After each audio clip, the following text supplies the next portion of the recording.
السلام عليكم ورحمة الله وبركاته. أهلا بكم مع موضوع جديد في قناة بكابوزة، وأتمنى أكون ضيفة خفيفة عليكم إن شاء الله.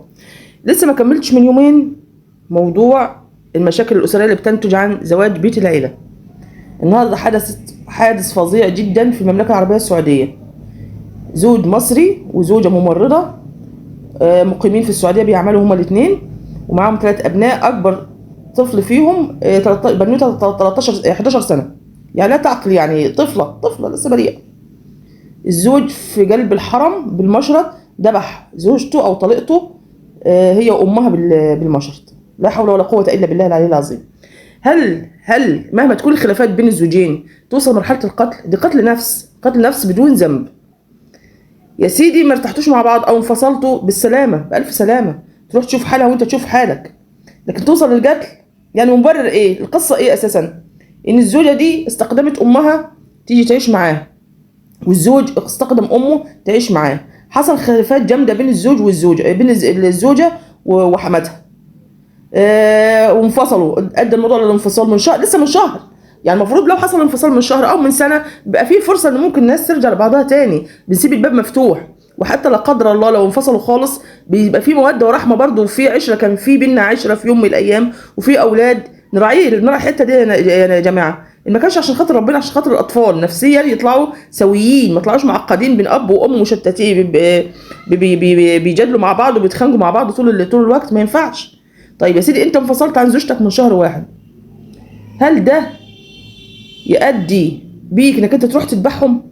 ما تقعد تتكلم معاهم، لا الولاد، لا اخد الولاد عندي، لا انا اولى بولادي، انا امهم اولى بيهم. وفي الاخر مسكهم في قلب الحرم وراح ذبحهم بالمشط. طب انت حضرتك بالفعل ده هل كده حميت ولادك؟ بالعكس انت ضيعتهم.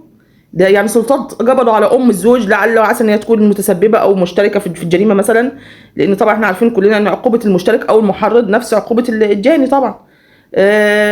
استفدت ايه يا ام الزوج لما عملت مشاكل مع مرات ابنك؟ استفدت ايه؟ يعني مصير ال3 اطفال ده يبقى مصيرهم ايه؟ الله اعلم بقى، يرجعوا مصر؟ الله اعلم مين اللي هيرعاهم دلوقتي. وجدتهم دي حتى لو طلعت، يعني مثلا الست الكبيره دي هتراعي ازاي 3 اطفال؟ يعني انت ضيعت نفسك وضيعت زوجتك وبيتك وضيعت ولادك وضيعت امك. يعني ليه ده كله؟ عشان ايه يا جماعه؟ ليه الخلافات دي كلها؟ عرفت انا لما كنت بقول لكم ان بسمع ان بعض الخلافات بتؤدي لانتحار الزوج، او الزوجه بتفضل مقهوره برضو التانيه من الاعمال اللي بتعمل فيها في بيت الاهل، بتؤدي ان هي ممكن تموت وتطج كده يا عيني كده وتتحسر على نفسها وتموت من القهر ومن الحسره، لان لا عارفه تسيب ولادها وتتطلق، ولا عارفه تعيش وتتعايش مع الوضع المهين ده اهو. لا دول في السعوديه رايحين كمان يتخانقوا في السعوديه، لا راعوا ان احنا في ايام حرم، ولا ان احنا في ايام مفترجه، ولا ان في بيت الله الحرام، ولا في البلد الحرام. ايه يا جماعه؟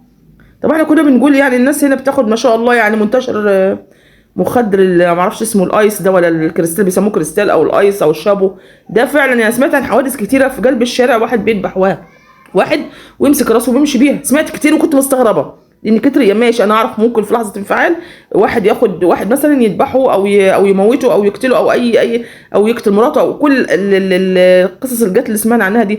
لكن الموضوع اللي انتشر ان واحده تذبح جوزها وتمسك راسه تلف بيها في الشارع، او راجل يموت مراته ويمشي بيها في الشارع. ده من امتى اللي حصل ده؟ قلت ده ماشي المخدرات. طب حضرتك اللي في السعوديه اللي رايح تحج ورايح تشتغل، يعني المفروض انك انت راجل ممرض او انك انت راجل محترم يعني، وزوجتك ممرضه محترمه، ما تحصل مشاكل ايه يعني؟ ما استنى ادي نفسي هنا شهر واتنين. دي لما تكبر مصيرها ايه؟ مصير الاطفال دي ايه؟ مين بيتحمل ولاد لحد دلوقتي يربيهم يا جماعه؟ بقى العم او الخال، ما حدش، كل واحد يعني، وربنا يعين الناس كلها. يعني الواحد بيربي عياله بالعافيه ماديه عشان الماديات دلوقتي، والتربيه شاقه، ما عادش زي الاول. الجيل غير الجيل خالص. مين اللي هيتحمل؟ المساكين دول هيكون مصيرهم ايه فعلا؟